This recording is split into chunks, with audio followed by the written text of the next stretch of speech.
Machado অসাধারণ নারী Trump ক্ষমতায় আসলে ইসরায়েলকে স্বীকৃতি দেবেন রেজা পাহলভি। ইয়েমেনের নতুন প্রধানমন্ত্রী শায়া মোহসেন জিন্দানি। খামেনির উপদেষ্টাসহ ইরানি কর্মকর্তাদের বিরুদ্ধে যুক্তরাষ্ট্রের কঠোর পদক্ষেপ।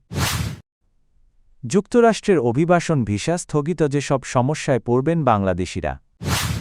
ভেনেজুয়েলার বিরোধী নেতা মারিয়া করিনা মাচাদোর ভূয়সী প্রশংসা করেছেন মার্কিন প্রেসিডেন্ট ডোনাল্ড ট্রাম্প। নিজের সামাজিক যোগাযোগ মাধ্যম ট্রুথ সোশ্যালে মাচাদোকে সাধারণ নারী বলে অভিহিত করেন তিনি। খবর এএফপির। বৃহস্পতিবার হোয়াইট হাউসে ট্রাম্পের সঙ্গে সাক্ষাৎ করেন মাচাদো। এ সময় তিনি তার প্রাপ্ত শান্তির নোবেল পদকটি ট্রাম্পকে উপহার দেন। পদক গ্রহণ করে ট্রাম্প বলেন, আমি যে কাজ করেছি তার জন্য তিনি তার শান্তির নোবেল পদক আমাকে উপহার দিয়েছেন। পরে ট্রুথ সোশ্যালে এক পোস্টে ট্রাম্প লেখেন, মাচাদো একজন অসাধারণ নারী যিনি অনেক কিছু সহ্য করে এসেছেন। তিনি আরও বলেন, এই পদক উপহার দেওয়া পারস্পরিক শ্রদ্ধার এক অনন্য নিদর্শন। ইরানে বর্তমান শাসনব্যবস্থার পতন হলে দেশটি অবিলম্বে ইসরায়েলকে স্বীকৃতি দেবে এবং যুক্তরাষ্ট্রের সঙ্গে সম্পর্ক স্বাভাবিক করবে, এমন ঘোষণা দিয়েছেন ইরানের নির্বাসিত যুবরাজ রেজা পাহলভি। বৃহস্পতিবার সামাজিক যোগাযোগ মাধ্যম এক্সে দেওয়া এক বিবৃতিতে তিনি বলেন, নতুন ইরান যুক্তরাষ্ট্রের সঙ্গে বন্ধুত্ব পুনর্গঠন করবে এবং ইসরায়েল রাষ্ট্রকে আনুষ্ঠানিক স্বীকৃতি দেবে। পাহলভি আরও জানান, ইরান ইসরায়েল ও বৃহত্তর আরব বিশ্বকে একত্রিত করতে আব্রাহাম চুক্তিকে সম্প্রসারণ করে একটি নতুন কাঠামো গড়ার উদ্যোগ নেওয়া হবে, যার নাম তিনি দিয়েছেন সাইরাস চুক্তি। তার ভাষায়, যুক্তরাষ্ট্রের সঙ্গে সম্পর্ক স্বাভাবিক করা হবে, মার্কিন জনগণের সঙ্গে আমাদের বন্ধুত্ব পুনরুদ্ধার করা হবে, ইসরায়েল রাষ্ট্র অবিলম্বে স্বীকৃতি পাবে।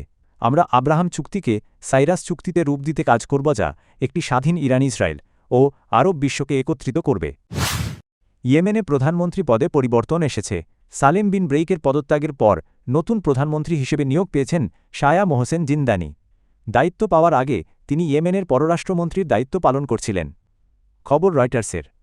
বৃহস্পতিবার সৌদি সমর্থিত প্রেসিডেন্সিয়াল লিডারশিপ কাউন্সিলের কাছে সালেম বিন ব্রেইক পদত্যাগপত্র জমা দেন। কাউন্সিল তা গ্রহণ করার কয়েক ঘণ্টার মধ্যেই শায়া মোহসেন জিন্দানিকে নতুন প্রধানমন্ত্রী হিসেবে ঘোষণা করা হয়। ইয়েমেনের রাষ্ট্রীয় বার্তা সংস্থা সাবা এ তথ্য নিশ্চিত করেছে। ইয়েমেন সংকটের পটভূমি।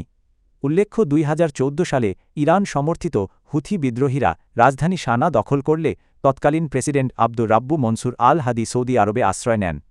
পরে হুথিদের দমন এবং বৈধ সরকার পুনঃপ্রতিষ্ঠার লক্ষ্যে সৌদি আরব, সংযুক্ত আরব আমিরাত ও ইয়েমেনি বাহিনীকে নিয়ে একটি সামরিক জোট গঠন করা হয়। যুক্তরাষ্ট্রের নতুন অভিবাসন নীতির কঠোর সিদ্ধান্তে বাংলাদেশি প্রবাসীদের মধ্যে বাড়ছে অনিশ্চয়তা ও উদ্বেগ।